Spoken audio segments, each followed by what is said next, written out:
Okay, welcome everyone to the third lecture and final lecture for social psychology.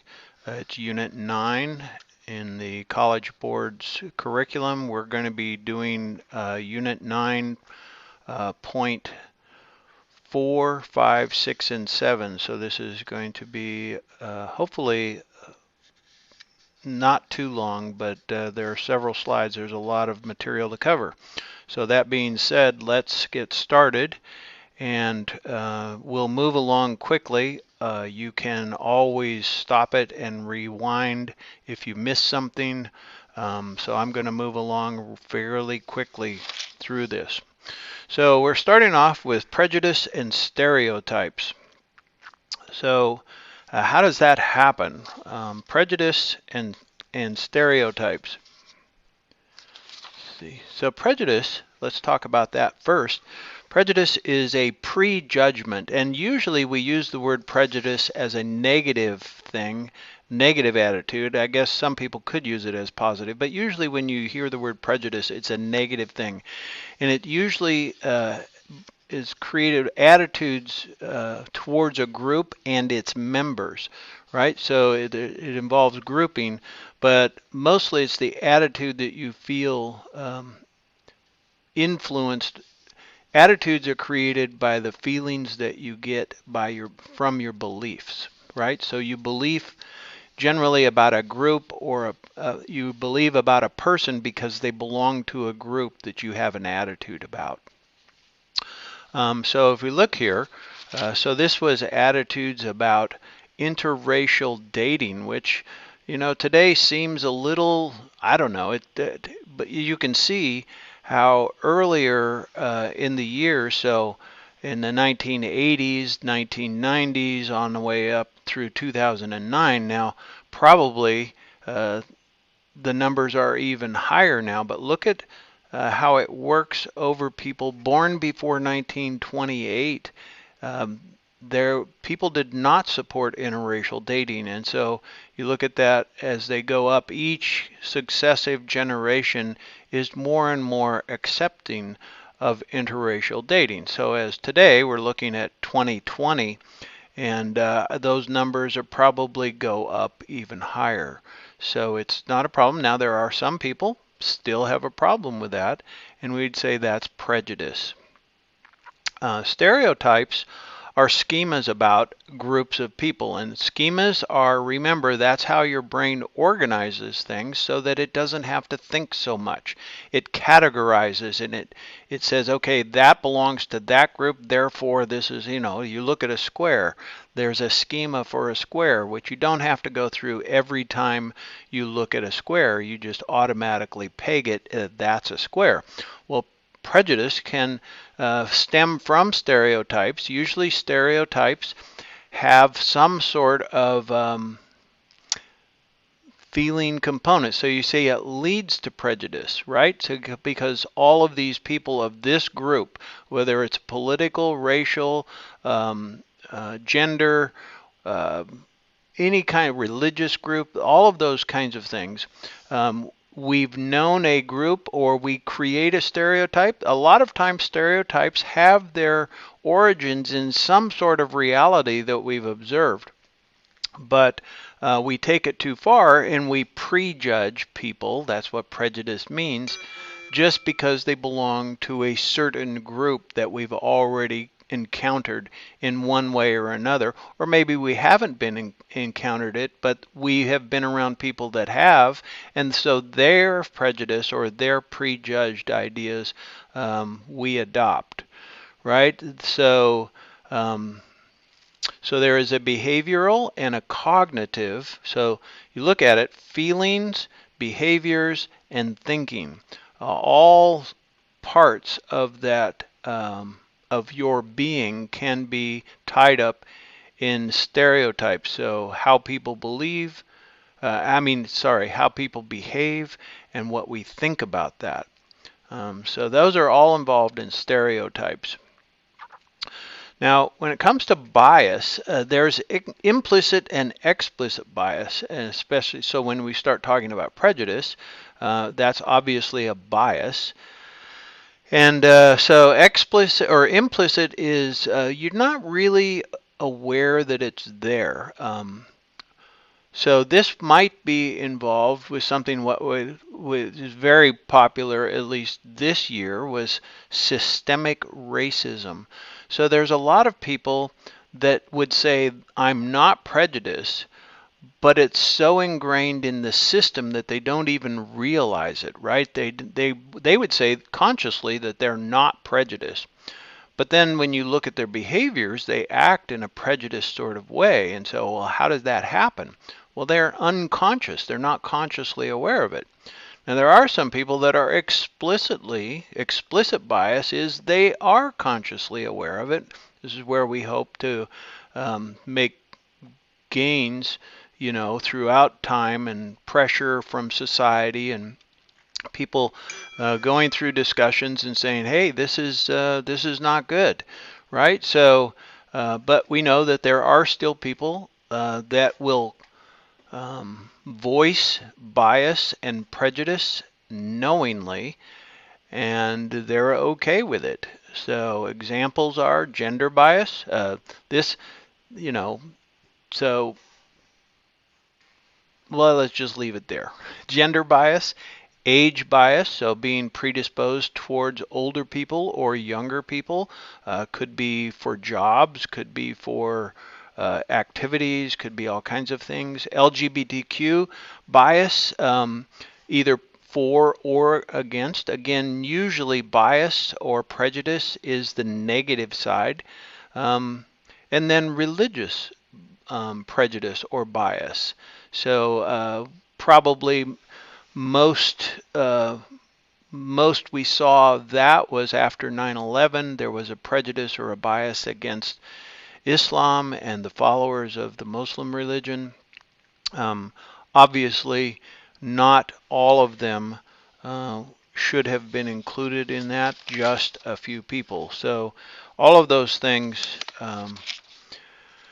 uh, we need to be careful of. Implicit bias, we have to be most careful of because it sneaks up on us. We don't know it. Explicit bias is a little easier to confront, right? What's the real question is how do we change that? And we'll talk about that later. All right, so you know that the roots of prejudice and bias start with the us, them kind of in-group, out-group kind of thinking. So, sorry.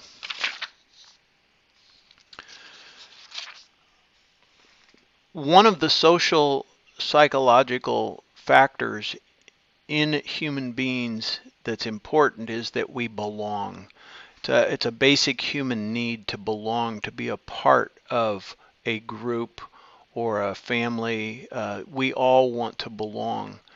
Not to every group, but to certainly some groups we want to be important.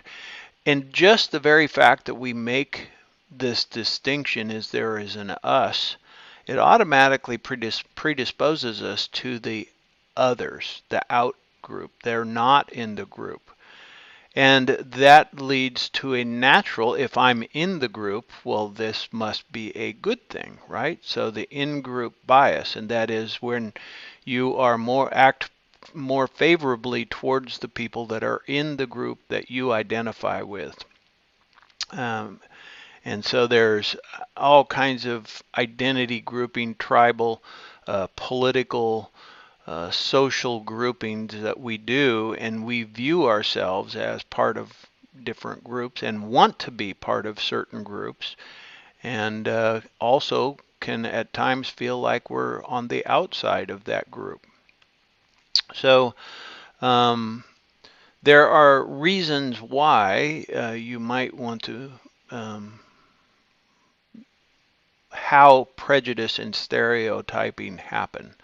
So the first one's the motivational. Why would you want to do this? Well, somebody who's in charge or authoritarian might create the in-group and out-group or prejudice and stereotyping because it's useful to them maintaining authority. We also know that social identity in-group is if I'm part of this in-group, whatever it is, and again, you're the one who gets to define those. Each person defines those groups for themselves. Although society as a whole identifies groups of people, and then they would try to back that up with numbers. So social identity. So these are motivations why it would happen. What would you be thinking? So what about our brain and thinking patterns lead to prejudice and stereotyping? Well, we've already talked about schemas and how those are actually cognitive shortcuts. So you don't have to think so much about this person or that group or that thing, right? So schemas are part of the deal. We tend to group all the people that are outside of the group as the same. That's homogeneous, right? And so we tend to, instead of, it makes it more complicated if the outgroup is made up of 20 different groups. You just go, well, if you're not in the group, then you must be outside of the group, and you're all alike, right? And so that's outgroup homogeneity. So there's the availability heuristic, and this is the last big event that you're cognitively aware of, and that's where your mind goes to. So if you had, let's just say you had seen a news story about a racially prejudiced group on the TV, and then you saw somebody that was walking down the street that was in the same area or looked somewhat similar to the people that you saw on the news, you would go, oh, that's just like what I just saw. So there's a availability heuristic there. And then there's social categorizations. This is where you just go, well, people in this strata of society or this group of society are like this. You categorize them. We also learn, right? So learning throughout, so you can learn stereotypes and prejudice, and you get a lot of this from parents. You think of people that are raised by people that we know in groups that are highly prejudicial, things like the KKK or other groups that we know preach or teach prejudice. What chance does a 4-year-old or a 3-year-old have of combating that? And so they learn early, very young, who the groups are and which ones need to be avoided. And it's very difficult. And of course, what we see on the media, right? And so the media has, like your parents, they have a responsibility. The media has a responsibility as well. All right. So we've talked about cognitive. I'm sorry, I'm going to go back here. So we talked about motivational theories, cognitive theories, learning theories, and now we're going to look at emotional theories of prejudice. So the first is the scapegoat theory, and that is that we like to find somebody to blame for whatever maladies or problems are going on. And it obviously isn't us, because that's, there's this self-protection and enhancement that we do. We think we're better than we are. And so when something goes wrong or something negative happens, then we look for somebody else to blame. We also know that underneath that, if things are going poorly for you economically, so it produces, whatever, for whatever reason, if you're living in poverty, then you look for somebody. It makes you angry, and when you're angry, you're more susceptible to prejudice. So we know there's lots of variables there. When you live with any kind of negative emotions, whatever kind of anger or disappointment with the current situation, it makes you more susceptible to prejudice. So blaming somebody else, it must be, and if you can't blame an individual, or maybe even if you can blame an individual for your particular situation, then what it does is it gets extrapolated out to people that are part of that group, right? So let's say a banker or a landlord or whatever. Well, then they're all like that. So any kind of negative experience, either economically or emotionally, is going to lead you to more susceptibility to create or find a scapegoat. And this is a scapegoat is it is prejudice, right? It's prejudice, it's blaming somebody for something just because they're part of a group. There's also this thing called the just world phenomenon. It was very interesting, and it rears its head many times where people don't even realize it. And if you're aware of it, you might even catch yourself. I know I have done this a time or two where I will have an attitude, or I'll make a statement to my wife. We'll be watching the news, and I'll recognize it and I go, oh, that's the just world phenomenon. And that is, you blame the victim. They deserve it. Somehow we believe the world works in a fair way. So if bad things happen to them, well, they must have done something to deserve it. They must be a part of this, problem. And that's why bad things happen to them. And one of the things that you've learned in class, or in school, I should say, and you've probably heard it several times, and that is, it's not a fair world. The world doesn't operate this way. So bad things can happen to good people. And the converse is also true, and that is that good things can happen to bad people. It doesn't work out like the system. If we were put in charge, we'd probably make good things happen to good people and bad things happen to bad people. And we would like that to be the way it is, but we know that's not true. But we do tend to believe that. And so the just world phenomena is that, you know what, if bad things happen, it's probably because they deserved it.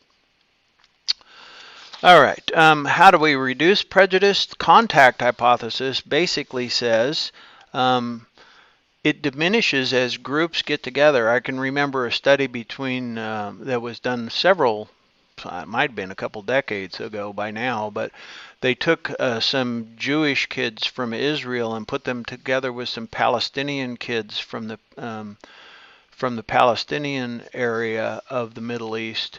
And they don't like each other. They're at war. They've been at war for 40, 50, 60 years, whatever. And so they took these teenage kids and they put them together in a summer camp. And there was a lot of conflict, right, and disagreements and fighting. But what happened is, as they lived closer together and got to know each other, that prejudice began to diminish. It's pretty cool. So when you think about it, so one of the things that they did in the 60s and 50s and 60s was started school busing. They would take kids from different racial communities and bus them to other communities of different races. And so that the kids would grow up, they would sit in classes together and they would have conversations. And it went kind of rough at first, but slowly over time that prejudice tends to diminish. So what needs to happen? Well, there does need to be, and I think this is actually, at least at Catella High School, and maybe a lot of places, there is now more economic prejudice than there is actually racial prejudice, right? So there needs to be a roughly equal social and economic status for us to overcome prejudice, which is kind of hard to do.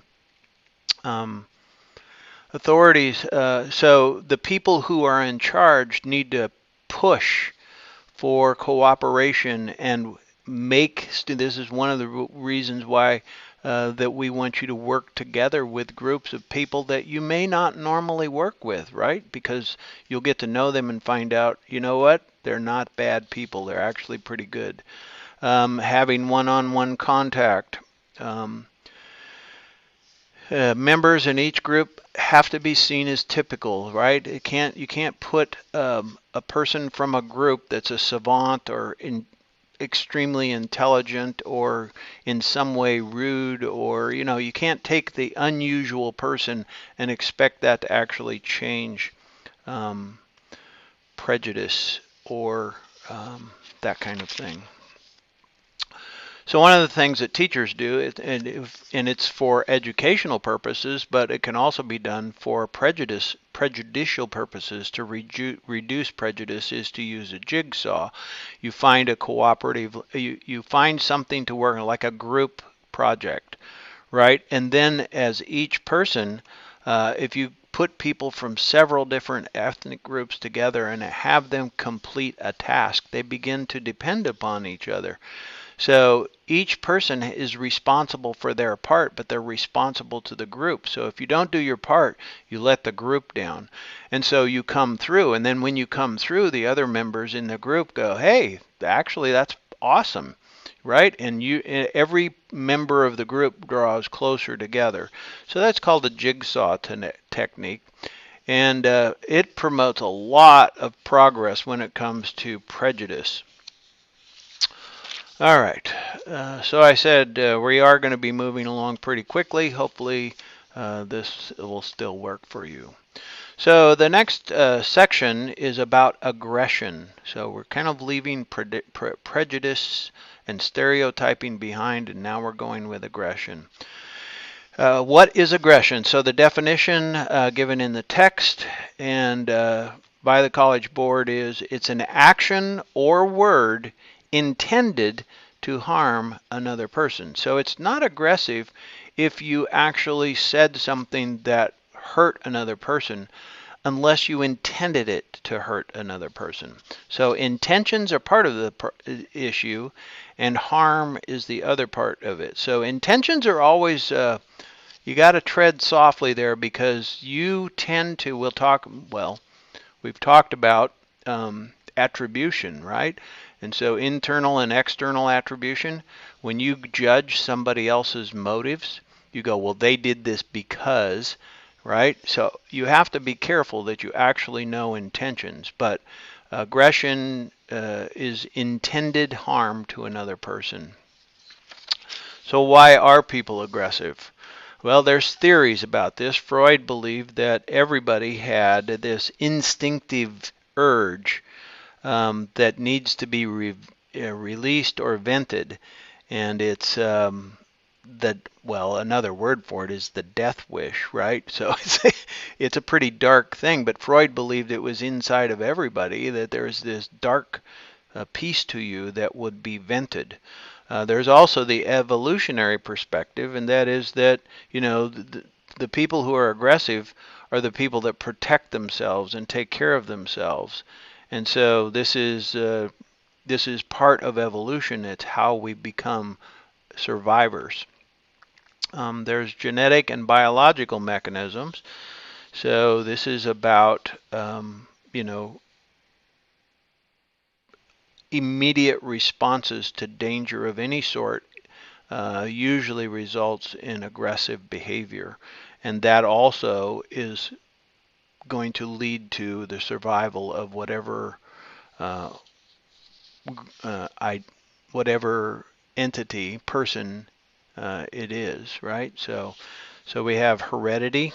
So some people are more aggressive. They inherit aggressive personalities and behaviors. Parts of the brain are designed to respond, the fight or flight mechanism if you decide to fight. So that part of the brain can be part of what makes a person more aggressive. Hormones, testosterone, we know, yields a higher aggression in males, especially as they become adolescents and testosterone start to be produced. They become more aggressive. And they can be enhanced by adding testosterone to a person. And then, of course, there's the effects of drugs. So alcohol, we know, causes people to release those aggressions that they may have held inside. And other drugs cause people to be more aggressive. All right, so here's an interesting thing. We know also that cultures tend to be, and there's no judgment here, but if you look across this slide, and remember these are homicide rates, and for this was from 2011, and you kind of go, well, there's the United States. It's at 5, and you go, well, at least we're not Russia, Mexico, or Brazil. But you'd have to look at the culture and what's going on in these countries at the time. I'm not trying to explain it, but culturally, you see some cultures like Japan, England, like down here, have very low homicide rates. And so there may be cultural factors that are part of the deal as far as why aggression might be more accepted or might be caused. All right, so here is a little chart that I found, which I thought was pretty interesting. It's from an old textbook. So approaches to personality. Now, when we talk about aggression, it can be attributed to personality, so aggressive personalities. And so you look at each one of these approaches to personality, psychodynamic. This is unconscious, right? This is Freud. Trait means that your aggression would be determined by traits or needs. Social cognitive would be about what you've learned and what you think, and humanistic would say, hey, it's in everyone. Everyone has the ability, and you're actually affected a lot by your environment. You create a better environment, you have a better outcome. So that I threw that in. It's not doesn't strictly fit aggression, but I thought it had some bearing on what it says there. So there are cultural differences. We've talked a lot about individualistic versus collectivist cultures, and so individualistic cultures tend to be a little more aggressive, whereas collectivist cultures tend to be a little more submissive, right? And there's also some cultures have what is called the culture of honor, and that is when something bad happens to you or your family, you are honor bound to retaliate, right? And so that's part of a cultural input into a person that may cause them to be more or less aggressive. All right. Also, there's learning. So this is a pretty. Do you learn to be aggressive? Well, Bandura.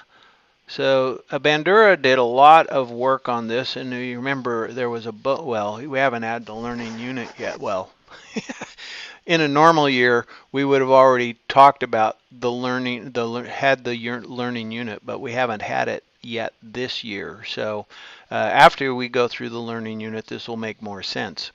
But observational learning is we actually learn by watching other people. And Bandura did an experiment with a Bobo doll. Now, if you look over here, there's a video. I think we're going to watch a little video about this. But Bandura did this experiment where they brought adults in, and they got this. This is a Bobo doll. It's got sand at the bottom, and you could punch it and kick it, and it would stand back up again. And children watched adults respond to this Bobo doll, and then they left the children alone and watched how they played. And it was connected to rewards and punishment, and so when they were aggressive against the doll, the Bobo doll, did that receive a reward or a punishment? This goes back to learning. So how do we learn? Well, we learn with rewards and punishments. And so this is, I got a short little video to play here. So there we are. Okay, so the discussion still goes on, although Bandura used a doll and then he used television, the debate continues, and we're talking about violent video games, and the argument still goes on. There are some people that say yes it does, and other people say no, it doesn't have that effect. So it's one of those things, we'll talk about it in a little bit. It's also in one of your readings that you'll be reading from Myers. All right, so when are people aggressive? So here's a frustration aggression hypothesis. We already said aggression doesn't happen without some sort of anger or frustration. So this statement, aggression won't occur without frustration. So, and frustration can be developed. It can be anger, or it can just be the environment itself, right? Um, let's see. Any stress can produce a readiness for aggression. So that's what we're talking about. So environmental cues may act as triggers, right? So what are we talking about here? Well, you're miserable, you're hungry, you're hot, you're in a hurry, and somebody's in your way, right? It's like all of those environmental factors lead to some sort of frustration, and that can produce aggression, right? Um, So, but if bad things happen, in other words, if you react and then it gets worse, then you go, okay, well, maybe I shouldn't be so aggressive.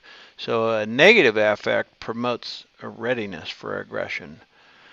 All right, so look at here on this chart. So if you're a baseball fan, you get this. So it's like, so when the time that some pitcher throws the baseball at the batter, in other words, on purpose, we would think. Of course, they would never say that they did that, but we know that it happens. But if you look at it, look at how often the probability of a batter being hit by a ball and how it correlates to one, the temperature, and two, how many other times his own teammate got hit, right? So if the temperature is up higher, you look at the chart, you go across here, as the temperature goes up, so do the numbers. And obviously, if you have somebody that has been on a team that's had somebody on their team hit 3 or more times, it's way high, right? So you put the temperature up and the frequency up, and you're going to have more aggressive behavior. Now at 0, look at the even as it goes up in temperature, a little bit of increase, but not much. So there's lots of different factors that blend together. It's not always just one factor that causes aggression, multiple factors. All right, so let's see. Generalized arousal. So this is people that watch or are generally in a state. So where you get excited about one thing. This is like, so I had an argument at work, and I go home, and the dog happens to be in the way, and so I kick the dog because I'm generally already uptight about something. Or I get into an argument, or I have a snappy response to a family member because I'm already irritated about something. So what it means is you're primed to be aggressive. All you have to do is have an excuse, a reason, something that allows you to lash out. And it may have nothing to do with what caused the original issue to begin with. Right? So pornography is one of those things that predisposes people to violence and dehumanization, all kinds of aggressive language, behavior, and that sort of thing. So you can be primed for aggression. Weather is one of the other things. Temperature, noise is another, and living arrangements. So all of these things can cause, even the season of the year. Look at all crimes go up more in the summer and are down in the winter and the fall. So all of these factors, now we can't say that one of them causes the problem, but we just notice that there are several factors where we see increased aggression. All right, and so we watch as parents react, as brothers and sisters react. And we can also replace those aggressive things with some other alternatives. So, it's like, we'll sit down and take a rest, right? And so the anger, the frustration melts away, and so does the aggressive behavior. So how does society handle violence and aggression, right? So, and this is where social scripts come in. So you learn that society doesn't take kindly to that, and so you would try to hold it in or dispel it or calm it down. So do video games teach social violence, social scripts for violence? Well, the evidence, and you'll read this also in your readings, the evidence suggests yes. Oops, I should go back. There we go.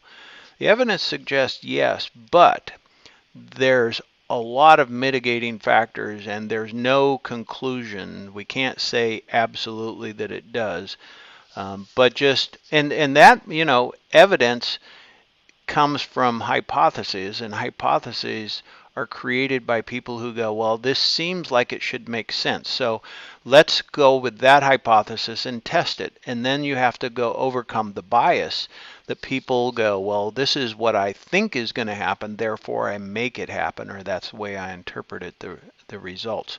So a lot of video gamers would say, no, it does not promote violence. And a lot of people that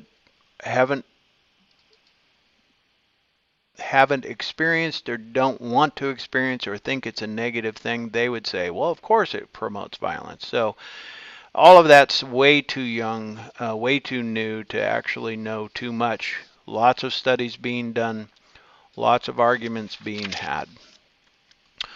All right, so moving on from aggression and violence into attraction. So this is sort of interesting. So how are we attracted, or what causes us to be attracted to somebody else? So we know there are some factors, which some of them are like, duh, it's common sense. Others are not quite so commonsensical. So physical proximity, is a lot easier to be attracted to somebody that you're closer to than it is somebody that you're not closer to. And I would say that's probably true on at least on one level. Let's put it that way. So exposure effect is, it's like people that you're probably going to have a better chance of being attracted to somebody that you're around. That's kind of like physical proximity, or somebody that you're at least aware of and they're aware of you.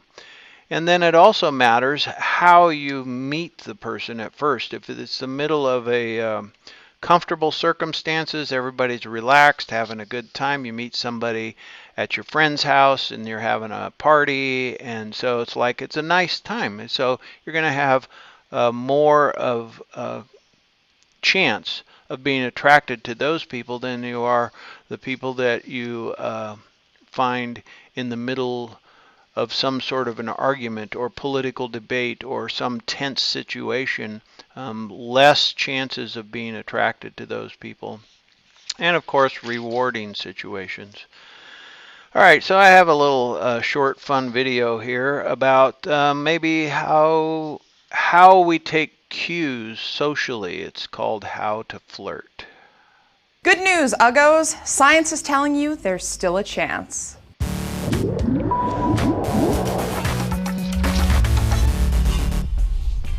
Hey guys, Tara here for D News, and it turns out knowing how to flirt may get you laid. Who knew, right? It's crazy. A team of psychologists at Webster University has discovered that not only is flirting important in picking up the opposite sex, or same sex if that's your thing, it's actually more effective than looking good. Scientists studied various flirting techniques used in places like singles bars and shopping malls, and found that it's not the most physically attractive people who get approached, but the ones who signal their availability and confidence through basic flirting. Of course, the two most universal techniques are smiling and making eye contact. Those are pretty powerful on their own, but what else can be done to seal the deal? For women, things like flipping your hair or licking your lips can be a good signal, and studies have shown that playing hard to get works as long as you're enthusiastic about the person you're with. For men, research shows that the most effective flirting technique early on involves displays of social dominance. And no, that does not mean walking into a bar and peeing all over the floor. Believe it or not, women do not like that. What they do like is much more subtle behavior. Briefly glancing at the person you're interested in, positioning your body so it takes up more space, changing your location at a bar more frequently, and making playful, non-reciprocated contact with male friends. The study shows that men who do these things receive preferential attention from women. And anecdotally, I can tell you that a group of guys is much less intimidating than one guy standing at the bar alone, presumably for the sole purpose of picking up girls. Also, leave the cheesy pickup lines at home. Research shows that women tend to prefer innocuous opening lines over direct or clever ones, whereas men actually want women to be direct about their intentions. Once you're actually engaged in conversation with someone, the study says that touching can be the most effective flirting technique. And sure enough, research shows that a light touch on the forearm can make a man more successful in getting a girl's number. But guys, I cannot stress this enough. It's all about context. In general, women are much less receptive to being touched by people they don't know. So stick with the pleasantries at first, a handshake, maybe a light shoulder tap, until you know for certain that she's interested.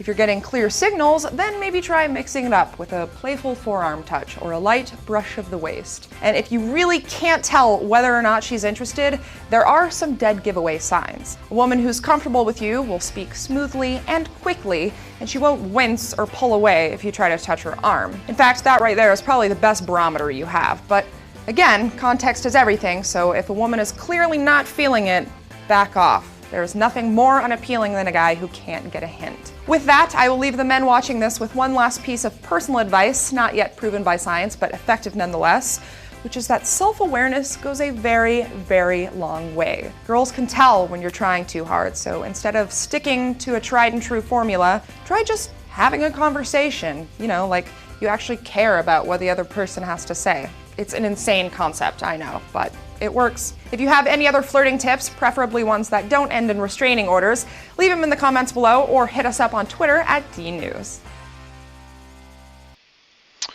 All right, so hopefully that gave a few of you some information that you might need in the next 5 to 10 years. How to make yourself available and read whether you're accepted or not. All right, so attitudes are important in interpersonal attraction. So we would like a similarity in attitudes. Religion. Remember at the beginning of this year we did worldview sort of thinking. That was your first assignment. So your worldview, and if your worldview matches the other person's worldview, that's a really good sign, right? Being a morning or evening person, although I wouldn't put too much stock in that. But in other words, you just perceive yourself as sort of having a lot of similarities, especially in the more important things. So if you see these little charts over here, it makes sense that if all three people have positive reactions to each other, in other words, if Zoe is friends with Samantha and Abigail is friends with Samantha, there's a good chance that Zoe and Abigail can be good friends.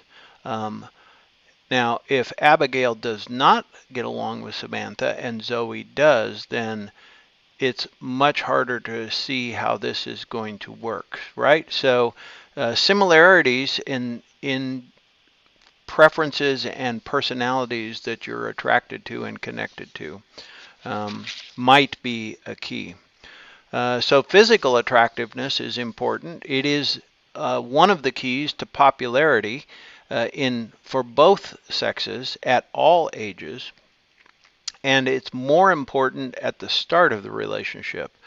So beauty, handsome, whatever you want to call it, but looking good is most important at the beginning and fades in importance as the relationship develops, right? And so people tend to form relationships with those who are similar to themselves in physical attractiveness. So there's actually a game we would play in class where you'd put a number on your forehead. You didn't know what the number was. It would be 0 or 1 through 9. And then you wander around in the classroom and you try to get the highest number. So this would be wealth, wisdom, or knowledge, attraction, however you want to give those things numbers. If you put it all together, the higher the number, the more chances that you're going to have for success and wealth and social status and all those kinds of things. So you put the number up higher. And what you find is, because everybody wants a higher number, right? I mean, nobody wants to be a loser at everything. So what happens is you wander around the classroom and you start talking. You say, "Hey, you want to connect together?" Well, the person looks at your number and they go, "Well, that's a 3. I think I could do better than that." And so they wander over to somebody that has a 5 or a 6 and they go, "Well, what about you? You want to partner together?" And and then the person looks at you and goes, "No, I don't think so." And they go, "That means I must have a low number." So there's this weird little thing happens. And usually what we find is that people end up with numbers that are about the same. The 3s connect with 2s and 4s and 3s. The 7s connect with 6s and 8s and occasionally a 9. 9s usually connect with 7s, 8s, or 9s. So what we find is that even though we don't consciously do that, we subconsciously or unconsciously connect to people that are similar in status, potential, intellect, wealth, charm, character, attraction, all of those things combined together. It's pretty interesting. And it usually, I mean, I've done it for several years now, and only one time have I had it actually ever kind of like end up totally random. So we tend to do that. And once you get rejected, okay, so it hurts. Rejection hurts. And so this is why what happens is you lower your willingness to stretch out there. So if I'm rejected by a number 7, then I'm probably not going to go to a number 8. I'm probably going to go to a number 6 and try my hand there, right? So because I don't like the feeling of being rejected, nobody does, right? And so physical attractiveness has something to do with that as well. Women are more selective, and there's a lot of statistics on this. This is not just old-fashioned social norms. This is still true. Women prefer smarter partners. For one-night stands, dating, and sexual relationships, men and women's preferences are only similar for steady dating and marriage. Marriage, it may only be due to learned social norms and expectations. So so this is an interesting chart. So this is female respondents have the green line. The blue line is male respondents. And over here is the acceptable intelligence in a partner. So this is low intelligence. Nobody's really interested, or I shouldn't say nobody, but below average intelligence, males, that's okay, right? Females, you got to be above average intelligence whoops, sorry. I went back accidentally. Anyways, so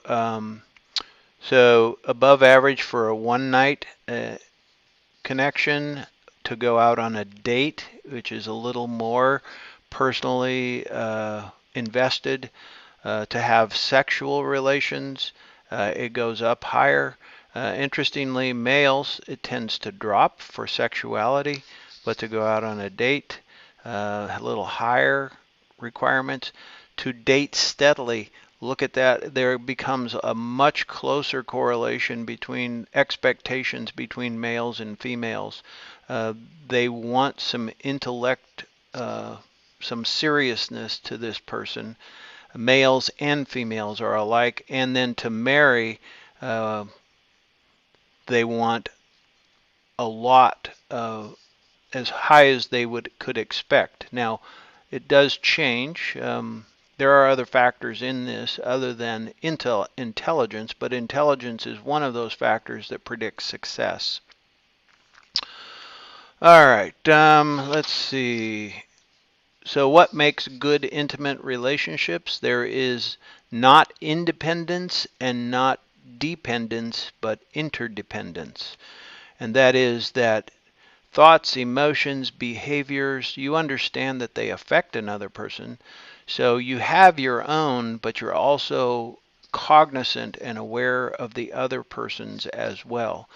So, all right, so you can't be a doormat, and that is, you don't want people that just cave to everything that you think, feel, want.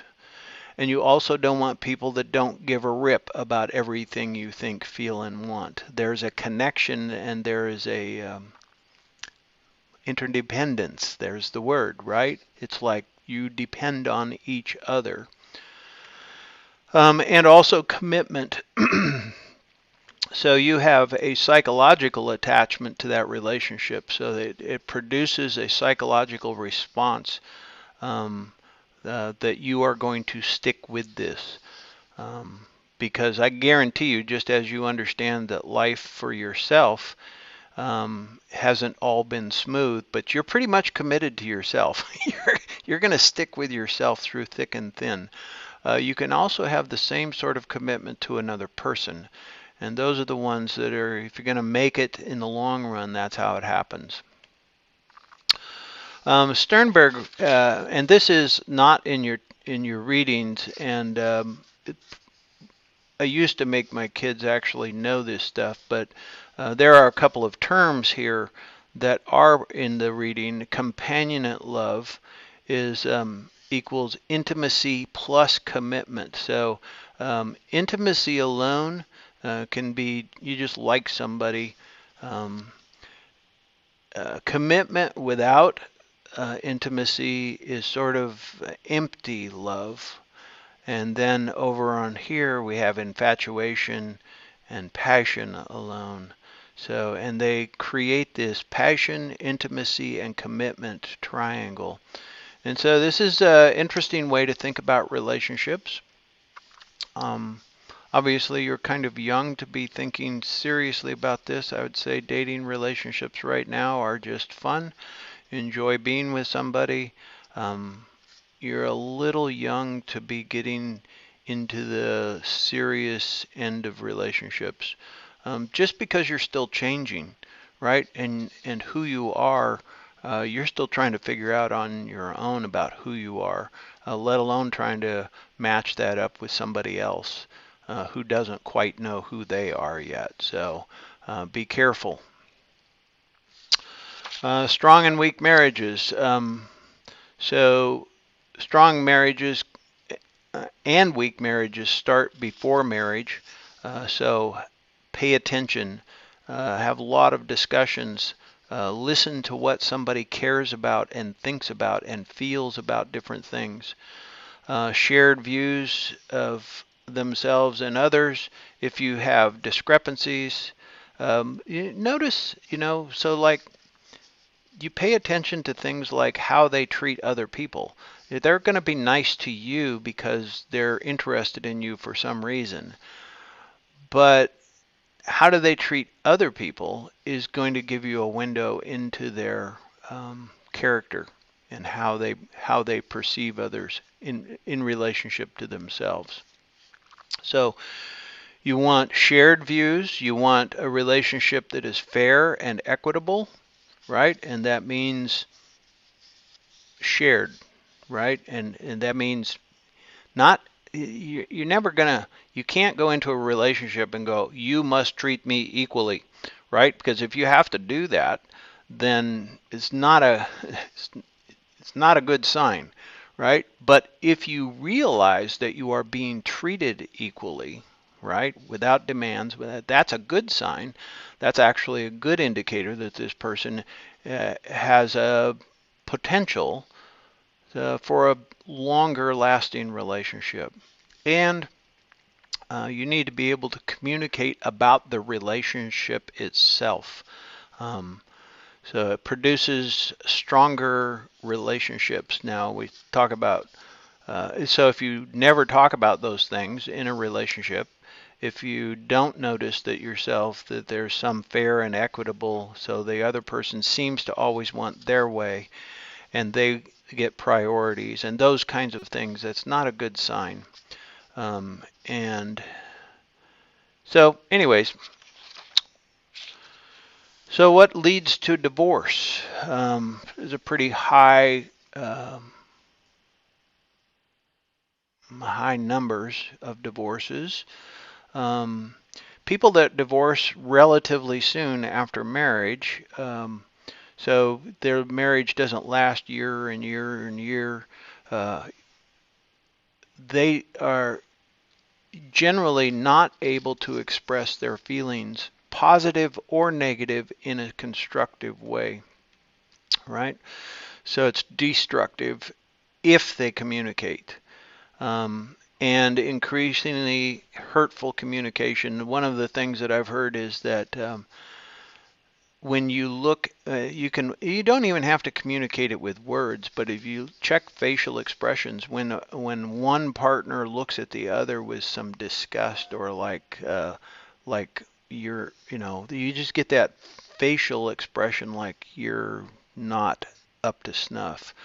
And that usually gets communicated with words as well as actions. So that's not a good sign. And so actually you can check this out, right? Or you can work on it before you get married, right? So how much communication takes place about the relationship before, and can you do it when you have disagreements? Can it be done in a non-hurtful way, right? After a lot of years, so people have been married for 10, 15, 20 years, um, usually that comes when they wake up and they realize they have no feelings. It's not negative or positive, just nothing. And an increased emotional distance creates this sense of being alone. And so a lot of times these people divorce and they remain friends because there was no animosity, where people divorcing early in a marriage tends to lead to a lot more animosity and hurt and like not good communication. All right, so moving on to like how do we help people, or why do we help people?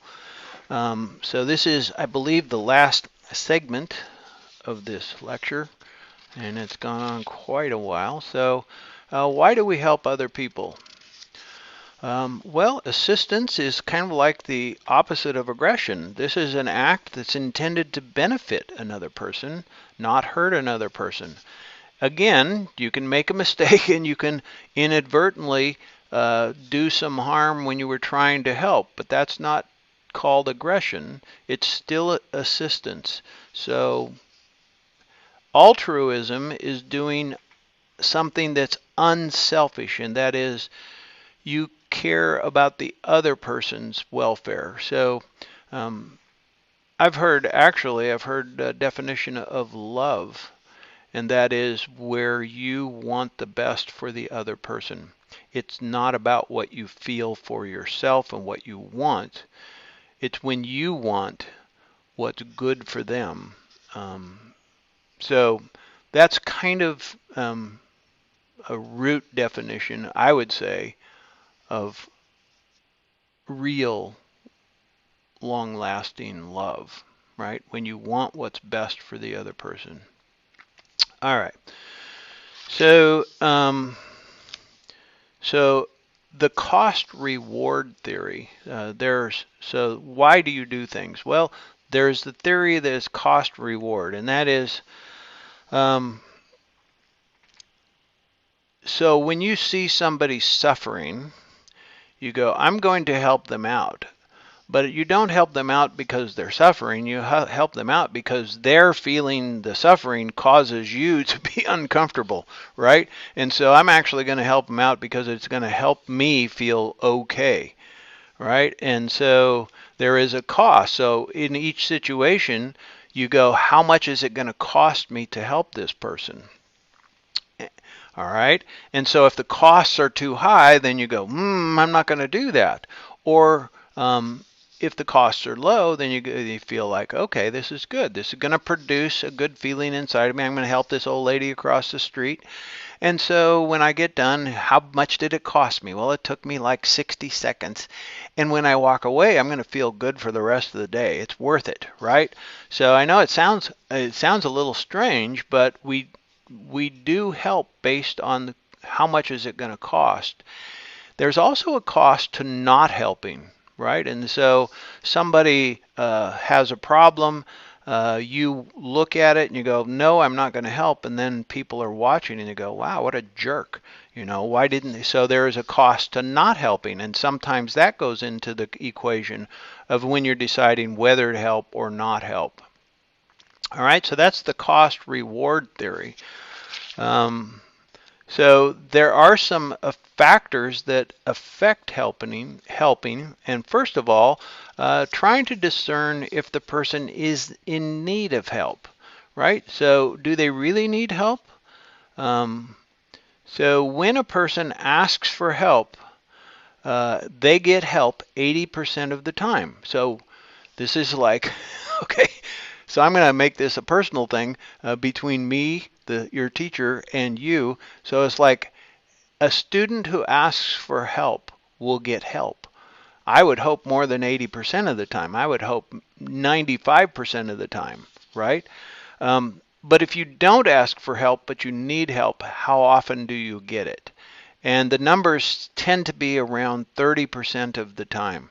Right? So 80% if you ask for help, 30% if you don't ask for help. That's the statistics. And these are done like little experiments out on the street. Right? And so it's like you put somebody who's in need there, and then when they ask for help, they get help 80% of the time because people know they need it. So are there other people around? Right? So when the bystander effect is when there's other people around, you will tend to go, well, I don't need to help this person because somebody else will do it. There's somebody else there. But if you're the only person, then there's more pressure on you. There's more internal pressure to do because nobody else is around. You need to help this person. And so the bystander effect is you would think when there's a lot of people around that a lot of people would stop to help. But actually what they find is that when there's a lot of people around, less people stop to help.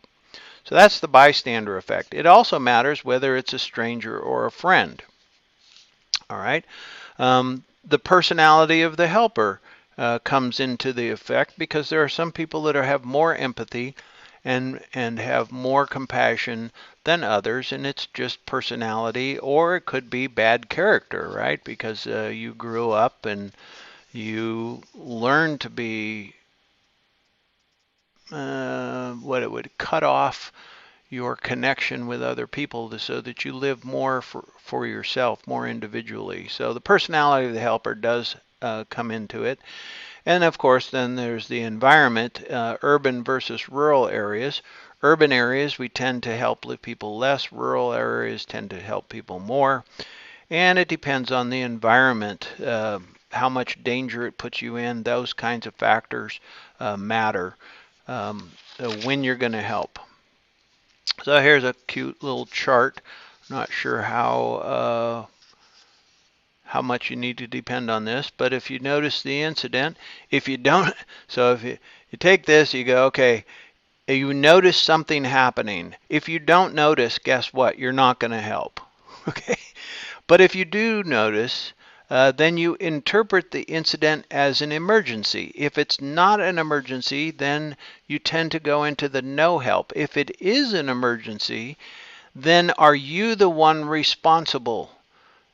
In other words, is there somebody else around? This goes back to the bystander effect. If there's more people around, then you are not responsible. But if there's nobody else around, you are more responsible, right? So it doesn't have to be that way, but it is. It tends to be that way. So if you assume responsibility, if you don't, obviously, you're going to not help very often. If you do assume responsibility, then you actually then you will try to help, right? All right, so this is the bystander effect graphed out. So the number of percentage of people attempting to help drops the more people are around. All right, and I think I have a video here. Yep, and we're going to watch the bystander effect. Place like this street in New York City, if you were unfortunate enough to be the victim of a crime or taken ill unexpectedly, you might think that surrounded by all these people, someone would intervene. After all, isn't there safety in numbers? Psychologists say no. Research suggests that often a victim is less likely to receive assistance when surrounded by a group rather than a single bystander. When people are in a crowd, it's easier to pass the buck. It's what psychologists call the diffusion of responsibility. Liverpool Street Station in London, a busy thoroughfare for commuters. Unknown to these passers-by, Peter is an actor. As part of an experiment on bystander apathy, he's pretending to be ill. Help! Help! How long before he gets help? Please, somebody. Help! Help me, sir. Please help me. Helping would be inconvenient or even risky. He lies there for more than 20 minutes and no one raises an eyebrow. Please, somebody help me. It's always very distressing to watch situations like this where people are obviously suffering and no one's actually helping them. But what we have here is two conflicting rules. One is the rule that we ought to help, and the other is the rule that we ought to do what everybody else is doing. And here you have effectively a group of strangers who are exerting the pressure not to intervene, not to help. And it's very difficult to rebel. Ruth, another actor, takes Peter's place. How long before she receives help?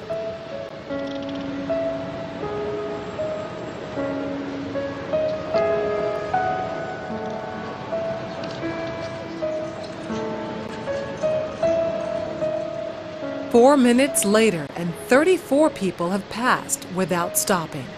Well, people don't really want to know. They just haven't got the time. Well, they have got the time, they just don't want to get involved. Unwittingly, these strangers have silently formed a temporary group with a rule: don't get involved. They're afraid to stand out from the crowd and won't take action if no one else does. This woman has clearly spotted Ruth, but she conforms to the rule and does nothing. Watch what happens, though, when someone else helps. You alright? You alright? Yes, thank you. Sure, you look a bit clicky, you know what I mean? She suddenly finds herself in a different group with a new rule: to help. You want to sit up? She don't look well, does she? You alright, yeah? Yes, you are. First I thought she was dead. Then I sort of checked to see if she was breathing or not. And I looked around and I couldn't believe that no one had noticed her, because there was a bloke sat there just absorbed in reading a newspaper. This time, Peter's dressed as a respectable gentleman. Now that his dress is in keeping with those around him, how long before he's rescued? Hello, sir.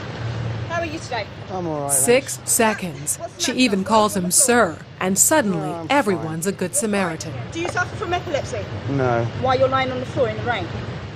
Because he's part of the right group. Everyone wants to help. I would just hate to be in his position of feeling ill and nobody helping and walking past, so I'd just like to check that he was okay. And I thought, well, it's wet, so he must really be ill because he's going to ruin his suit anyway. All right, pretty interesting. And you kind of imagine that you would be one of the people that help, but the reality is, statistically, we follow those rules pretty well. And so the people that do help, who helps and why. So we find that people who have empathy. Empathy is the ability to feel with, right? Remember, so you read the facial expression and then it goes inside and those mirror neurons create a similar emotional experience that you think that that person might be having. So there are people that have more empathy and less empathy. And that can be a good thing, and it can also be a not harmful, but painful thing, right? If you're living in a world where there's a lot of people in pain and you have a lot of empathy, you live with a lot of pain.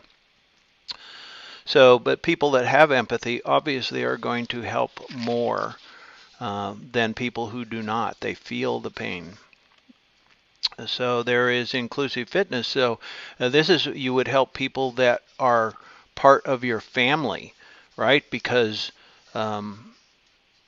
obviously, or your group, like we saw in that video where once he had a suit and a tie on, he was part of the group. We include him and we go, oh, if I'm going to protect anybody, it's going to be people that are part of my group. And that also applies to family as well. So we will help people that we perceive as part of our group or part of our family.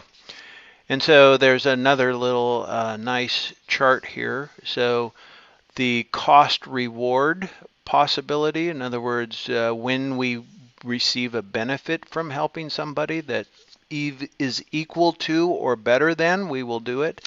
If we have empathy, and that is we help just because that's the kind of person we are, and we care about the other person's well-being. Not everybody is like that. And then the evolutionary, and that is we help relatives or people that are part of our group because we're thinking about preserving our genetic code. That's the evolutionary basis of it. Although you probably aren't thinking about your DNA code, you're just thinking about people that are connected to you. All right, so there are several theories of norms for helping. The social exchange theory is the cost, and again, it's the cost reward sort of thing. If the cost is equal to or less than the reward, then you will help. The reciprocity norm is if you have helped me, I will help you, or you should. Now, it doesn't have to be exactly that person. So let's say somebody's helped you in the past, and then you run across another situation that's similar, and you go, wow, somebody helped me, I should help them, right? So that's reciprocity. You actually should reciprocate or do for others what they've done for you. And then there's the social responsibility norm. This is what you're supposed to do, right? This is what a good person does. And where did you learn that? Well, you might have learned it in kindergarten or third grade, or maybe when you went to Sunday school, or maybe, somewhere along the line you were taught this is what good people do. And you want to be a good person, right? So the social responsibility norm. So how do people get cooperation, competition, and conflict? How come people work together or don't work together? All right, social dilemmas, situations in which an action that brings rewards for the individual will, if widely adopted, produce negative consequences for the group. This is a social dilemma. What if this is really going to help me, but it's going to hurt everybody else in the class, right? And so you go, wow, I want the good thing, but am I willing to throw the rest of the class under the bus, right? So there's the resource dilemma, and that is there's only so much. So we put 3 pieces of candy out there, and I tell the class, all right, if you'd like a piece of candy, you can come up and take one. Well, three people could come up, two people come up, it's not so bad because there's always one piece of candy left. But who's going to take that last piece of candy, knowing that there's no more after those three pieces, right? And so that social dilemma presents itself. And how much of this is going to be the commons dilemma, and that is good for mankind or good for the society? Water, polluting water is going to hurt everybody, right? That kind of thing. And how much should I put in towards good? It's a pretty common thing, right? We pay taxes.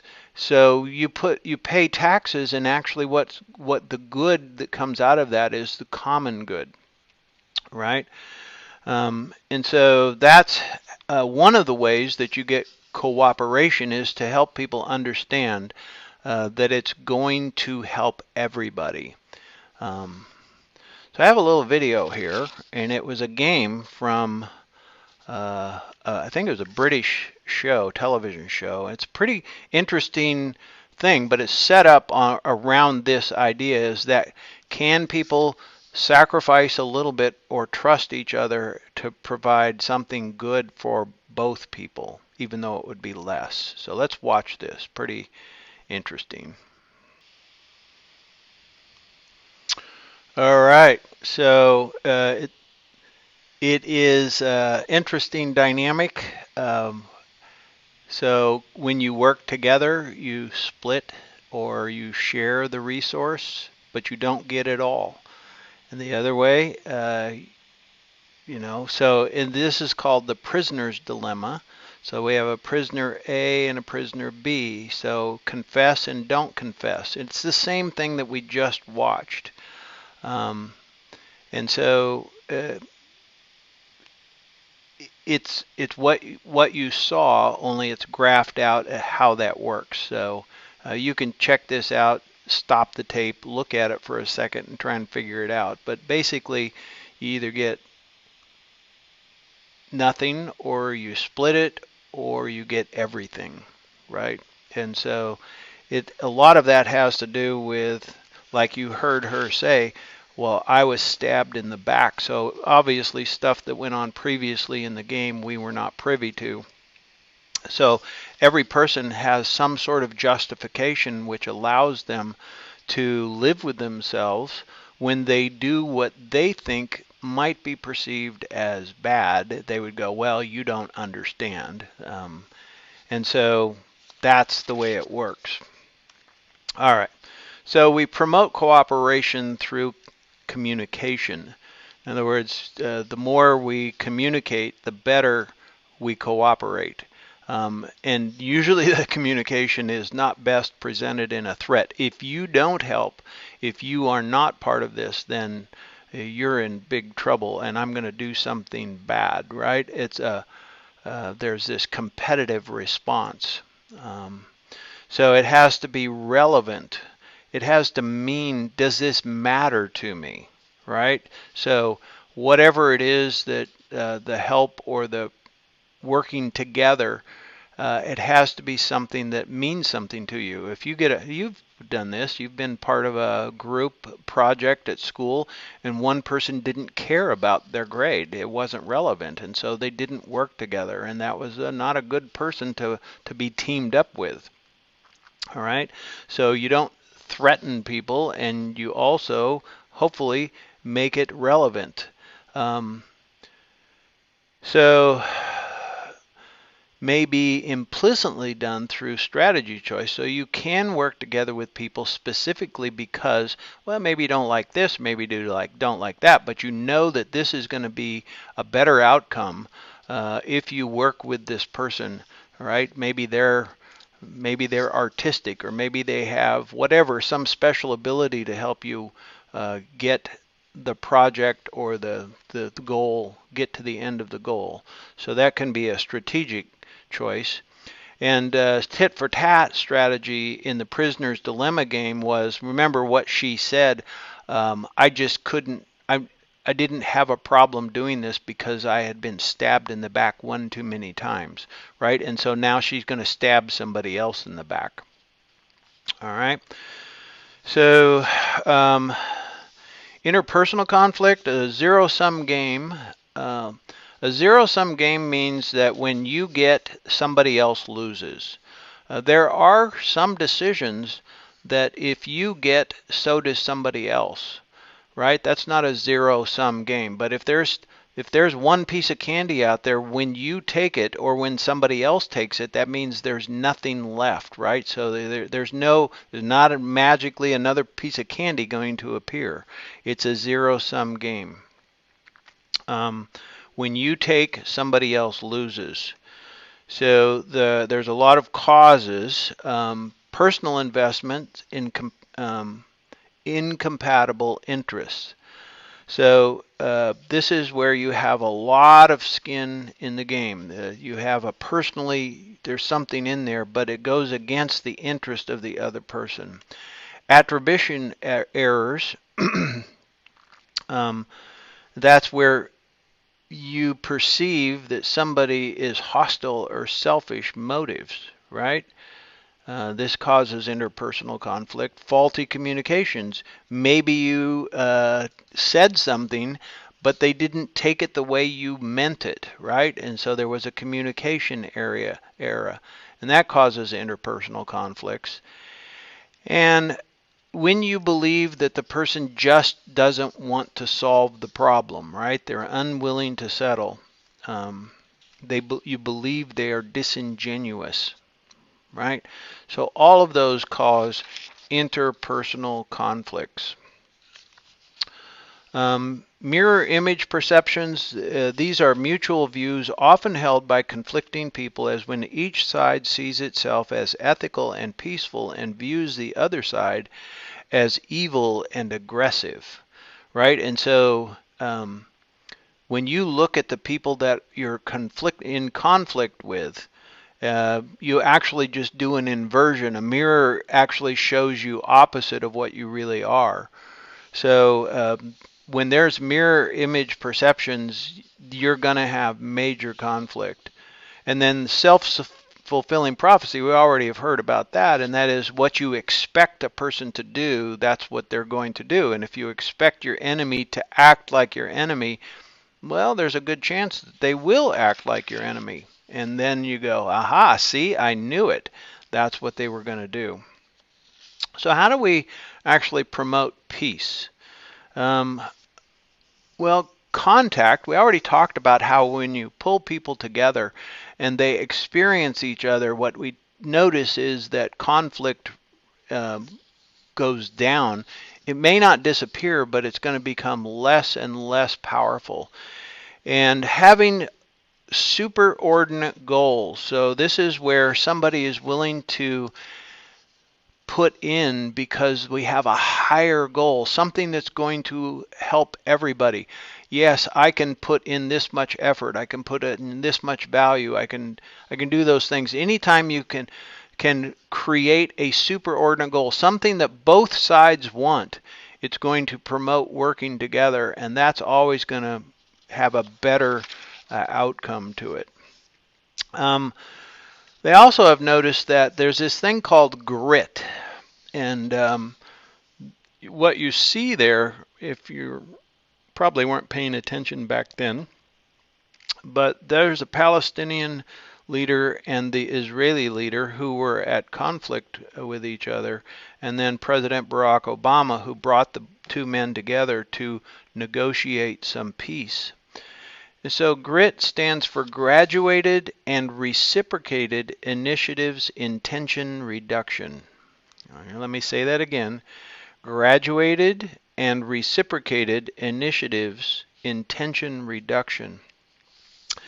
And the goal is that you bring these two people together that are at war, that basically these two people were, and you get one side to give one little positive affirmation. It's not going to solve the whole problem. It's just, what can you give me one positive thing? It can be a little thing, you know. It can even be an attitude.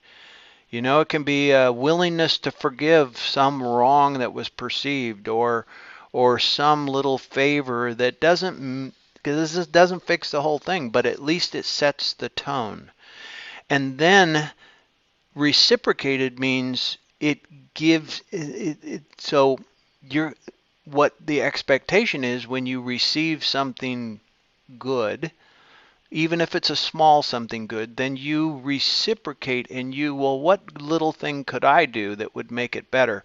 And the hope is the momentum builds over the process and we can resolve whatever the conflict is, promoting peace. And this is sometimes successful and sometimes not.